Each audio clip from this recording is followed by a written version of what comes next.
तो इसकी एलिजिबिलिटी की बात करें, जो आप कौन कौन से बच्चे एलिजिबल हो सकते हैं इसमें काउंसलिंग करने के लिए, वो बच्चे जिन्होंने जो समय काउंसलिंग नहीं किया है बट उनका जेईई मेंस का जो रैंक है उसके हिसाब से वो सीसेब में एलिजिबल हैं तो काउंसलिंग को कर सकते हैं। और वो बच्चे जिन्होंने सीसेब में जोसा में काउंसलिंग किया था बट उनको 1 to 6 राउंड किसी में भी कोई भी सीट नहीं मिला है और पार्टिसिपेट पहले कर चुके हैं जोसा में, वो भी इसमें पार्टिसिपेट कर सकते हैं। Hello everyone, welcome to our YouTube channel. आज हम लोग बात करने वाले हैं सीसेब के बारे में, जिसको हम लोग बोलते हैं सेंट्रल सीट एलोकेशन बोर्ड, जो कि एक प्लेटफॉर्म है या आप वेबसाइट बोल सकते हैं, जिसके द्वारा आप जो भी सीट जोसा के बाद बच जाती है उसको फिल किया जाता है, आपको एडमिशन दिलाए जाते हैं। बेसिकली इसको हम लोग अगर बात करें इसके बारे में, तो थोड़ा इसके बारे में अगर बात करते हैं तो पहले इसको जाना जाता था सीसीबी के नाम से, जो कि होता था counselling board, central counselling board, जिसके द्वारा आपको यूजी में डिग्री में एडमिशन दिलाया जाता था। इसमें अगर बात किया जाए तो एनआईटी, ट्रिपल आईटी और जीएफटी कॉलेज सिर्फ आते हैं, इसमें आईआईटीज़ को कंसिडर नहीं किया जाता, मतलब इसमें आईआईटीज़ नहीं आता। तो ये कुछ बेसिक इन्फॉर्मेशन है। अगर आप हमारे चैनल पर नए तो हमारे चैनल को सब्सक्राइब कीजिए, वीडियो अच्छा लगे तो लाइक कीजिएगा और शेयर कीजिएगा अपने दोस्तों को भी, ताकि उनको भी कुछ इन्फॉर्मेशन मिल पाए। तो अगर हम लोग इसकी एलिजिबिलिटी की बात करें, जो आप कौन कौन से बच्चे एलिजिबल हो सकते हैं इसमें काउंसलिंग करने के लिए, वो बच्चे जिन्होंने जोसा में काउंसलिंग नहीं किया है बट उनका जेईई मेंस का जो रैंक है उसके हिसाब से वो सीसेब में एलिजिबल हैं तो काउंसलिंग को कर सकते हैं। और वो बच्चे जिन्होंने सीसेब में जोसा में काउंसलिंग किया था बट उनको 1 to 6 राउंड किसी में भी कोई भी सीट नहीं मिला है और पार्टिसिपेट पहले कर चुके हैं जोसा में, वो भी इसमें पार्टिसिपेट कर सकते हैं सीसेब में।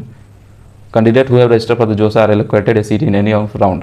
और वो बच्चे जिन्होंने जोसा में काउंसलिंग किया था और उनको राउंड 1 to 6 में किसी भी राउंड में आपको कोई भी सीट अगर मिला हुआ है, वो भी बच्चे इसमें एलिजिबल हैं काउंसलिंग करने के लिए। या फिर candidate who have accepted the seat and paid the partial admission fee through the JoSAA can also participate in the CSAB. जिन्होंने सीट को एक्सेप्ट कर लिया, जो जोसा में सीट उनको मिला था, एक्सेप्ट करने के बाद भी आप इसमें पार्टिसिपेट कर सकते हैं सीसेब में, अच्छे कॉलेज के लिए जो आपको मिला उससे बेहतर लेने के लिए। अगली बात करें सीसेब की रजिस्ट्रेशन के लिए, तो आपको क्या करना है, सबसे पहले आपको इसमें फ्रेश रजिस्ट्रेशन करना होता है। जो भी आपका जोसा का रजिस्ट्रेशन था वो जोसा के लिए था सिर्फ, अभी आपको सीसेब में काउंसलिंग करना है तो सीसेब का रजिस्ट्रेशन अलग से करना पड़ेगा, जो कि सीसेब की वेबसाइट पर जाकर csep.nic.in पे जाकर वो करना पड़ेगा। इसके लिए आपको जो आपका जो रोल नंबर है जेईई मेंस का वही लगेगा सेम टू सेम। उसके बाद अदर डिटेल रिक्वायरमेंट जो भी होंगे आपको आगे बताया जाएगा, क्या क्या इसमें डॉक्यूमेंट रिक्वायर्ड है वो भी हम बताएंगे आगे में, कितना पार्टिसिपेशन फी लगता है वो भी बताएंगे। और इसमें आपको बैंक अकाउंट नंबर भी देना पड़ता है, बैंक नेम, आईएफएससी कोड, ताकि आपको कोई भी सीसेब की तरफ से रिफंड आए तो उन खाते में मिल जाएंगे। जो भी रेस्ट अमाउंट होते हैं, मतलब जो एक्स्ट्रा चार्जेस लगते हैं वो वापस आ जाते हैं, या फिर आपका जो कोई सीट अलॉट नहीं हुआ वो भी पैसा वापस आते हैं वो सेम बैंक में।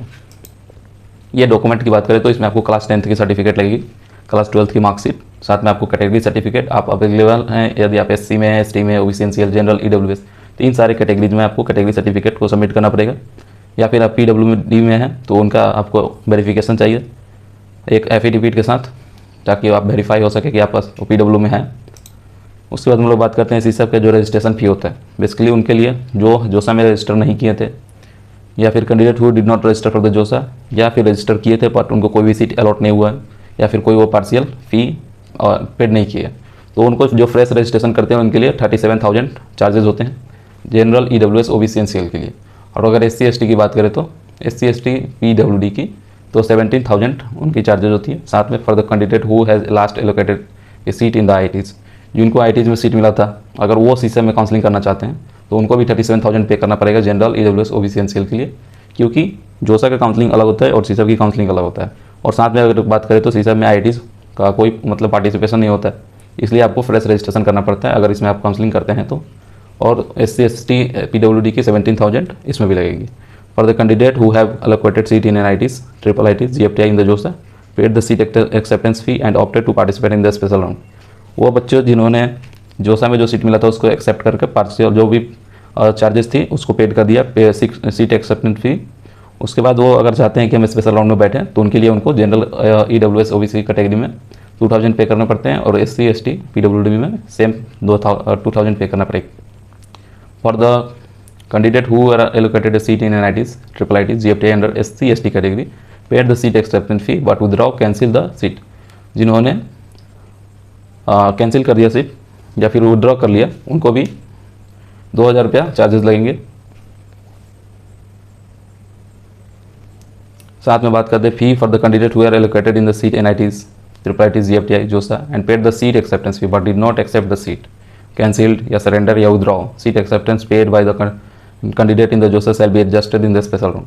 आपने अगर सीट एक्सेप्टेंस फी पहले पे कर दिया था, फिर बाद में आप उसको एक्सेप्ट नहीं किया, सीट को मतलब आप कैंसिल कर दिए या फिर विदड्रॉ कर दिए, तो जो पैसा पे किए हैं जो सब, वो पैसा को कंपनसेट कर दिया जाएगा सीसम में, और सिर्फ आपको फ्रेश रजिस्ट्रेशन के लिए 2000 रुपीज़ लगेंगे ईच कैटेगरीज में। तो ये कुछ रजिस्ट्रेशन फ़ी की जो चार्जेस होती है वो आपकी बता दी गई। ये पहले की डाटा है, अभी इस साल हो सकता है कुछ उसमें बदलाव आ जाए, अभी जो फ्रेश रजिस्ट्रेशन स्टार्ट होंगे। साथ में अगर सीट अलॉटमेंट की बात किया जाए तो उसमें जब आपको सीट अलॉट होते हैं तो जो बच्चे फर्स्ट टाइम जिनका सीट अलॉट हो रहा है जनरल, EWS, OBC, NCL में, उनको आपको सीट अलॉटमेंट के बाद 38,000 फिर से पे करना पड़ता है। पहले आपको 37,000 रजिस्ट्रेशन के टाइम में, फिर आपको 38,000 जैसे ही आपको सीट मिलता है वो पे करना पड़ता है। अगर आपका ये जो आपका पैसा जो जाता है ये फर्स्ट सेमेस्टर में इसको मैनेज कर लिया जाता है, अगर ज़्यादा है तो वापस कर दिया जाता है, या फिर कम होगा तो आपको और भी ज़्यादा जमा करना पड़ेगा जब आप एडमिशन फाइनली लेते हैं उसमें। और SC ST में बात किया जाए तो 18,000 लग जाते हैं। Fee for the candidate who have already been allocated a seat in the JoSAA and CSEB wants to accept the seat allotment हो, जिन्होंने पहले जोसा में सीट अलॉट हुआ था और उनको मिल गया था और उसका जो चार्जेस होता है पे कर चुके हैं, फिर उनको जो CSEB में सीट मिला उसको अपग्रेड करना चाहते हैं, फिर उस सीट को लेना चाहते हैं, तो उनको कोई पैसा नहीं लगेगा क्योंकि वो पहले जोसा में पे कर चुके हैं उसका फी। साथ में बात करें CSEB seat acceptance reporting process का, जैसे ही आपका काउंसलिंग हुआ, काउंसलिंग होने के बाद आपको सीट मिलेगा, आप एक्सेप्ट कीजिएगा। उसमें 3 ऑप्शन आते हैं जब आप एक्सेप्ट करते हैं, या तो आप फ्रीज कर सकते हैं, या फिर स्लाइड कर सकते हैं, या फिर फ्लोट कर सकते हैं। फ्रीज का क्या मतलब होता है, जैसे कि आप वाटर ले लीजिए, आप वाटर को हम लोग उसमें डाल देते हैं फ्रीज में और वो जम जाता है, जम गया तो फिक्स हो गया एक जगह। फ्रीज का मतलब वही होता है, जैसे ही आप फ्रीज करेंगे किसी चीज़ को वो आप फ्रीज हो गया। If the candidate satisfy with the seat allotment and does not want to participate in the round 2, freeze is the option that must be chosen. जैसे आपको फर्स्ट राउंड में जो भी कॉलेज मिल गया, मान के चलिए आपको IIT कोई भी मिल गया, IIT हमीरपुर मिल गया, NIT हमीरपुर मिल गया, तो अगर आप उसको चाहते हैं कि हम उसको लेकर रखें, दूसरे NITs में आपको नहीं जाना, उसी में जाना है, तो आप फ्रीज कर दीजिए, फिर आपको दूसरे राउंड में आप एलिजिबल नहीं होंगे, दूसरे राउंड में आप नहीं जाएंगे। Slide, if the candidate is looking for the better course allotment within the same institute, slide is the option that must chosen it. In the case allotment seat will be accepted and will be cancel only if candidate gets a better allotment.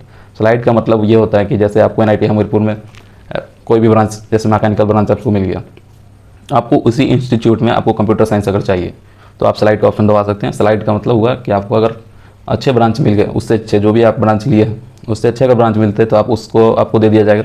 Otherwise आपको दूसरे branch नहीं मिले, electrical नहीं रह गया आपका जो रहेंगे उसके हिसाब से, तो आपका सीट फिक्स है, वो कैंसिल नहीं होता है।